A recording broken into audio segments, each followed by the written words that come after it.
Social media پہ نہ چلتا, چیف منسٹر صاحب وہاں نہ جاتے, تو میرے خیال میں صورتحال کچھ اور ہونی تھی. سر میں نے 4 دن کے بعد سر ان کا پہلا انٹرویو کیا. پہلے ہم نے ان کو تانگ نہ کیا کہ ان کے گھر میں قیامت گزر گئی ہے. سر جب میری ان سے بات ہوئی تو وہ دل ہلا دینے والے ان کے الفاظ تھے کہ میرے گھر میں نہ ہی کوئی عوامی نمائندہ آیا, نہ ہی کوئی میڈیا پرسن آیا, اور نہ ہی کسی پولیس آفیسر نے پوچھا, الٹا ہمیں دھتکارا گیا. سر آپ نہیں سمجھتے کہ اگر ادارے اپنا کام کریں تو چیف منسٹر کو وہاں پر جانے کی ضرورت نہ پیش آئے؟ اگر میڈیا انوالو نہیں ہوتا, چیف منسٹر نہیں آتا, تو کیا سر مظلوم جو ہے وہ اسی طرح مرتے رہیں گے؟ بات یہ ہے کہ غریب کا مر جائے تو کوئی پوچھتا نہیں ہے, امیر کا مر جائے تو آپ دیکھیں سب جا رہے ہوتے ہیں. تو یہ میں سمجھتا ہوں مہربانی ہے کہ جی یہ سی ایم صاحب چلے گئے, آئی جی صاحب چلے گئے, سوشل میڈیا پہ آپ جیسے جو اینکر ہیں وہ وہاں جا کے انٹرویو کر لیتے ہیں, لیکن جہاں آپ لوگ وہاں انٹرویو میں بھی اچھی بات کرتے ہیں. آپ کی بات صحیح ہے, اداروں کو یہ کام کرنا چاہیے, سی ایم کو تو جانا نہیں چاہیے. سی ایم اتھارٹی نہیں ہے کہ سی ایم کہے جی یہ جرم ازاد کر دو. اور بھئی تفتیشی جو تفتیش کر رہا ہے اس کا کام ہے کہ یہ جرم ازاد کرے, نہ کہ سی ایم کا. سر شاید اس کی آنکھوں پر چمک کی پٹی تھی, دولت کی پٹی تھی. رانا صاحب یہ باتیں قبل از وقت جو اس ٹائپ کے ہائی پروفائل کیس ہو جاتے ہیں اس میں پھر پولیس والے ایسی حرکتیں نہیں کرتے.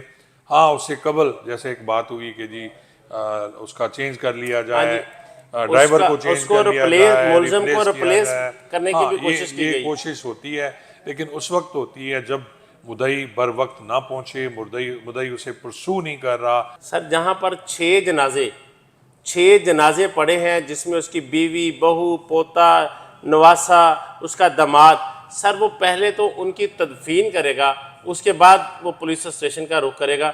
لیکن اسی دورانیہ میں سر ملزم کو ریپلیس کرنے کی کوشش کی جاتی ہے ان کے ڈرائیور کے ساتھ جو لائسنس یافتہ ہے. اس پر سر ایز پولیس آفیسر آپ کیا کہتے ہیں؟ دیکھیں پہلی تو یہ حرکت کرنی نہیں چاہیے. اگر کوئی ایسا حرکت کرتا ہے تو وہ قابل سزا ہے, اور اسے بھی اس مقدمے میں اسی طرح چالان کرنا چاہیے اگر وہ کرتا ہے. 780A جب لگائی گئی ہے, کیا سر اس کیس میں یہ لگتی تھی؟ 780 کم لگایا جاتا ہے, دہشت گردی کے واقعات میں 780 ہوتا ہے, لیکن یہاں پبلک کے آدمیوں پہ وہ لگا دیا گیا ہے. خوف و ہراس تو پھیلا, اس میں کوئی شک نہیں ہے, پر اب لگا دیا گیا تو سر مدعی کے وکلا اس کو ڈیفینڈ کر پائیں گے 780A کو؟ یہ 780 آپ دیکھیں ابھی تو تازی بات ہے. اگر اسے پراپر پرسو نہیں کیا گیا اور جو مدعی کے وکلا ہیں وہ انہوں نے پراپر بحث نہیں کی, سب جو ایویڈنس لکھ رہے ہیں پولیس والے وہ نہیں ہوا, تو پھر 780 اڑا دی جائے گی. اس کیس میں ملزم کو سزا ہو پائے گی؟ دیکھیں جی سزا تو اسے ہوئے گی, کیونکہ 6 لوگوں کے اگر صلح نہ ہوئی تو اس ٹائپ کی کہ یہ قتل ہے, قتل عمد ہے, ایویڈنس زبانی نہیں, آپ کو پروو کرنا پڑے گا دشمنی کو. اور پرائیویٹ گواہ جو ان کے ہیں وہ ان کے اپنے عزیز نہ ہوں, گواہان جو ہیں وہ کچھ اور ہوں, آؤٹ سائیڈر ہوں جن سے ان کا تعلق نہ ہو.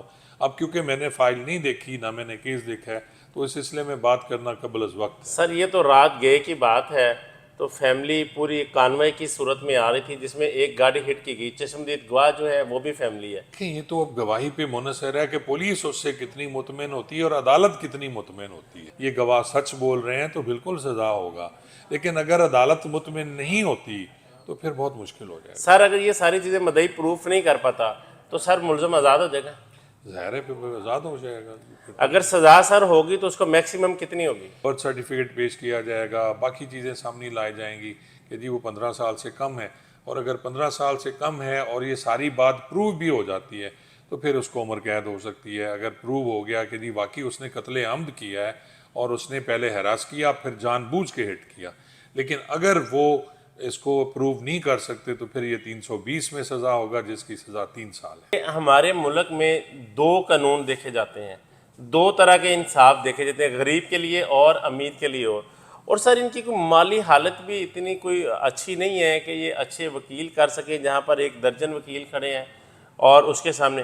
کیا سر ان کو اس صورتحال میں انصاف کے حصول کے لیے کیا پرابلمز آ سکتی ہیں؟ صاحب بالکل صحیح کہہ رہے ہیں. اس ملک میں واقعی یہی عالم ہے کہ جس کے پاس پیسہ ہے وہ انصاف خرید لیتا ہے, اور ظاہر ہے ایک طرف وہ وکیل جس کا فیس ہے جو فیس کروڑوں لاکھوں نہیں کروڑوں میں لیتا ہے, اور جب وہ کسی جج صاحب کے سامنے جا کے معذرت کے ساتھ میں کہوں گا کھڑا ہوتا ہے تو ان کا رویہ مختلف ہوتا ہے، اور ایک طرف عام وکیل جو قصور سے آیا ہے یا پاک بدن سے آیا ہے یا لاہور کا بھی ہے اور اس کی پرسنالٹی نہیں ہے، پرسنالٹی کے سے میں مراد لے رہا ہوں کہ جس کا فیس نہیں ہے، جو کبھی کسی بار کا سیکٹری نہیں رہا، جو کسی بار کا پریزیڈنٹ نہیں رہا، جی بالکل درست فرمایا، ان کا وکیل بھی بس اسی طرح کا ہی ہے. تو اس کو پھر ظاہر ہے وہ نقطے تو نہیں آتے نا جو وہ ایک اچھا وکیل جو ہے سمجھا جاتا ہے وہ لے کے جاتا ہے. تو پھر زیادہ یہی ہوتا ہے کہ جی جو چمک ہے وہ وکلا صاحبان جب جائیں گے پیش ہوں گے، ظاہر پیسے ہوں گے تو بڑا وکیل ہوگا نا. تو سر اگر آپ جیسا وہ وکیل کرتے ہیں تو اس کے لیے ان کے پاس اتنے پیسے نہیں ہیں کہ آپ جیسا وکیل وہ افورڈ کر سکیں. نہیں، میں تو اتنا بڑا وکیل نہیں ہوں، لیکن کیونکہ میرا ایکسپیرینس ہے اپنی پولیس ڈپارٹمنٹ کا، مجھے اتنا ضرور پتہ ہے کہ کون سے کیس ایسے ہیں جس میں سزا ہوتی ہے اور کیس کیسے تیار کیا جاتا ہے. پروسیکیوشن کیس کیسے تیار کرے گی. پروسیکیوشن کا مطلب میں پولیس سے لے رہا ہوں کہ تفتیشی افسر کس طرح کی ایویڈنس صفحہ مثل پہ لائے گا جس سے وہ سزا ہو سکے، تو وہ میں دیکھ سکتا ہوں. اور ساتھ میں اگر اس کو ہم لے کے ساتھ چلیں کیس کو پراپر بنا کے تو اس کو سزا دلوائی جا سکتی ہے. رانا صاحب میں صرف اس میں یہ عرض کروں گا کہ اگر مدعی مجھ سے رابطہ کریں تو میں ان کا کیس لڑنے کے لیے تیار ہوں، free of cost. Free of cost sir? کسی قسم کی فیس نہیں لوں گا، لیکن اس میں پھر ٹیم بھی ہے ہماری، میں بھی ظاہر ہے پولیس ڈپارٹمنٹ سے آیا ہوں، تو بہت سی ایسی باتیں ہیں جس کو میں دیکھ سکتا ہوں کہ تفتیشی وہ کر رہا ہے یا نہیں کر رہا ہے. تفتیش کے عمل کو بھی آپ اچھی طریقے سے دے سکتے ہیں، مثل میں کیا چیز شامل کی کیا نہیں ایز پولیس آفیسر. جی میں کر سکتا. سر عزیز اللہ خان صاحب بہت شکریہ آپ کا. جی مہربانی، تھینک یو. جی آج خان صاحب نے بہت مہنگے وکیل ہیں، انہوں نے آج بہت خوبصورت بات کر دی کہ اگر ان کو میری ضرورت ہے میں ان کی کوئی مدد کر سکتا ہوں، میں بالکل فری آف کاسٹ ان کا کیس دیکھوں گا. اور میں سمجھتا ہوں ایز سابق پولیس آفیسر ان کا جو تجربہ ہے یہ انویسٹیگیشن کے مراحل کو بھی اچھے طریقے سے دیکھ سکتے ہیں. مثل میں کیا چیز انہوں نے لکھی ہے، کیا نہیں لکھی، کیا ان کے کلائنٹ کے لیے بہتر ہو سکتا ہے، کیا نہیں بہتر ہو سکتا. آپ نے عزیز اللہ خان صاحب کی باتیں سنی، آپ اس سے کتنے متفق ہیں اس کی رائے کمنٹ باکس میں ضرور دیجیے گا. اسی کے ساتھ اجازت دیجیے، اللہ نگہبان.